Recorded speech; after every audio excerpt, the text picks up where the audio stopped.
250 miles in the New Balance Supercomp Trainer V2.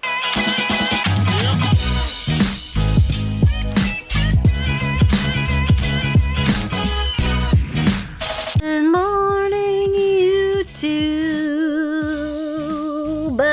What's up, everybody? I hope you're safe and healthy and happy and doing okay. I'll be honest with you. I ran a half marathon today. I'm exhausted. I did not have an idea or a topic for this week's video.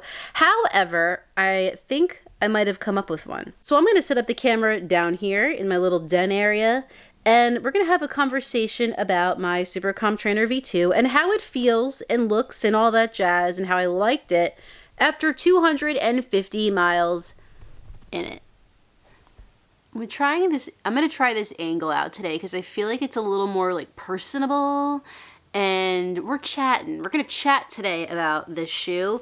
It is the New Balance Supercomp Trainer, and I currently have 250 miles in it. So we're gonna talk about how the shoe has held up through pretty much my entire marathon training cycle. So taking us back a bit, as you probably already know, I'm running the New York City Marathon with Believe in the Run and New Balance. So obviously that means I have to wear a New Balance shoe. But luckily for me, that really hasn't been a problem because I do honestly just really like New Balance shoes. They've always worked for me. And in my marathon last year for the Suffolk County Marathon, which today I just did the half marathon, and I can't believe I ever did the full of that course. Anyway, I ran in the original Supercomp Trainer V1.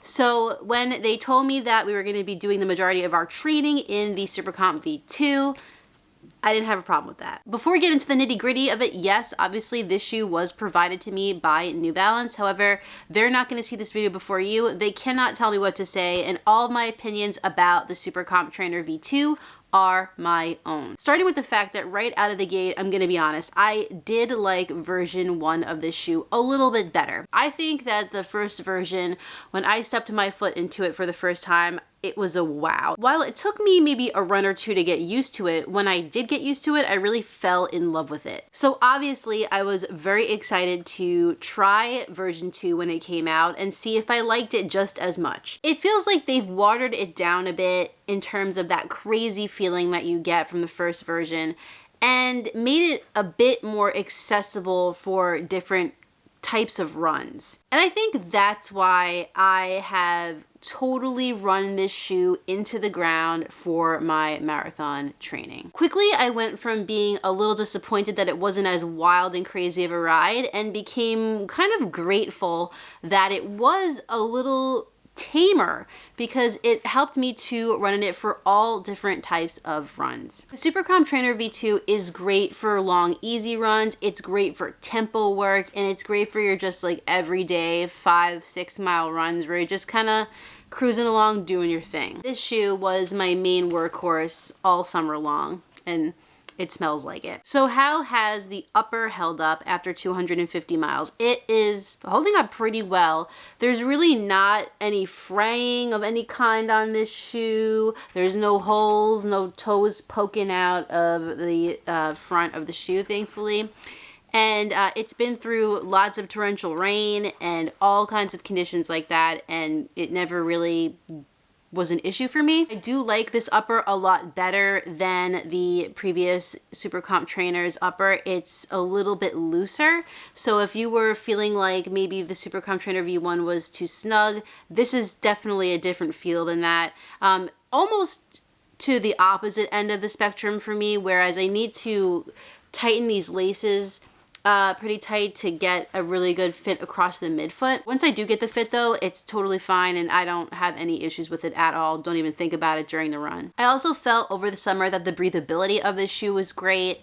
It was extremely hot during the summer here in New York on some days, and my foot didn't feel like it was baking inside of the shoe. I did feel wind passing through. It has a comfortable ankle collar, and I gotta say, in my time with this shoe, I haven't gotten any blisters, hot spots, or irritation from it at all. Now to the midsole. We got fuel cell foam right here, and we have a carbon fiber plate sandwiched in between those layers of fuel cell foam, and they call that plate the Energy Arc. I'd be lying if I said that the shoe hasn't flattened out a bit after 250 miles, but it's really not too bad. I'd say it has lost a little bit of its pop, a little flavor, but you do still feel that plate in there and you are still able to get up on your toes. And I don't think the foam is quite dead yet. I think you could get probably 100 more miles on this before I would retire it. As you can see, I got a little bit of creasing in the heel area here and on the medial side, probably just from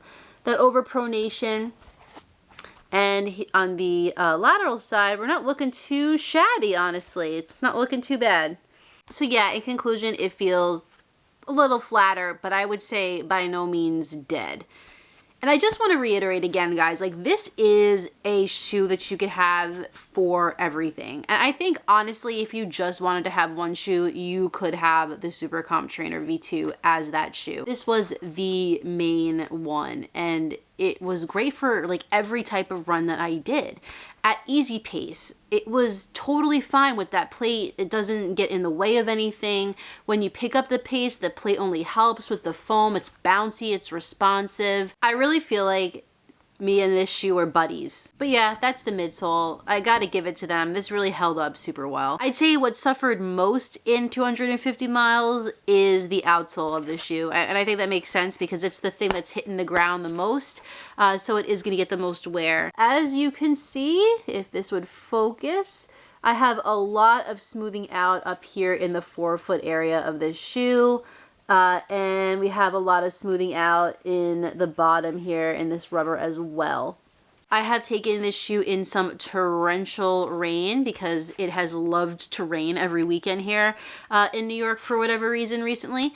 And it's a little bit slippery in some places. The traction was good for a while, but I would love to see it be just a bit more durable because I feel like the rest of the shoe is pretty good. Like we could get another 100 miles out of it, I think, but the outsole, I'm not too sure about. Right now, the Supercomp Trainer V2 costs $179.95 on runningwarehouse.com. And I think that is a fair price. I know it is pricey. There are shoes that are less expensive out there that are kind of in this same bracket, but I'm telling you, I really think that this shoe is going to be great for all different types of runners. It's not just for faster runners. It's not for slower runners. It is for all runners and doing all different kinds of runs. So you really do get your money's worth out of this shoe. As you know, I started being kind of like, it's fine, but I grew to really love it. And it is one of my favorite shoes that I've ever run in at this moment, and it just has been so loyal to me this summer, and I feel like I owe so much to this little shoe. I don't know, we're so weird about shoes. Like this is literally an inanimate object and I like love it so much. I don't know, it's really weird. Anyway, if you're interested in picking up your own pair of the New Balance Supercomp Trainer V2, you can do so at the link in the description of this video. You can click that, pick up your own pair. Just keep in mind it is an affiliate link with Running Warehouse.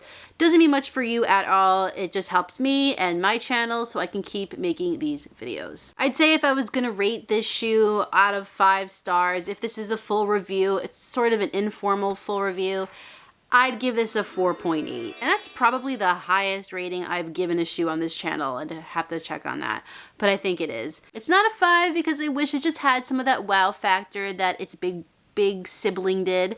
And I wish that the outsole held up a little bit better. But otherwise, I just think this is a great shoe. So we'll put the old shoe down and pick up the brand new shoe. And this could potentially be what I wear on race day.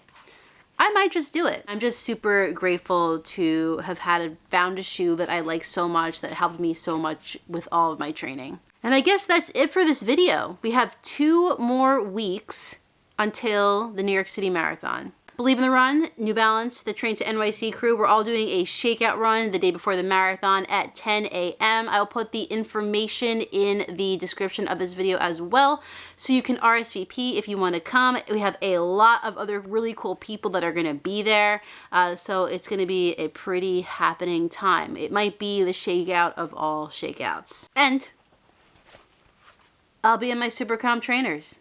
Well, everyone, that concludes this video of 250 miles in the New Balance Supercomp Trainer V2. If you enjoyed it, please like it down below and subscribe. And when you're done with all that, hit the notifications bell so you can find out every time I upload a new video. It's also just such a nice looking shoe. I'll have another video for you on Sunday, but in the meantime, get out there, get on the grind, and don't forget to run like heller. See you next time.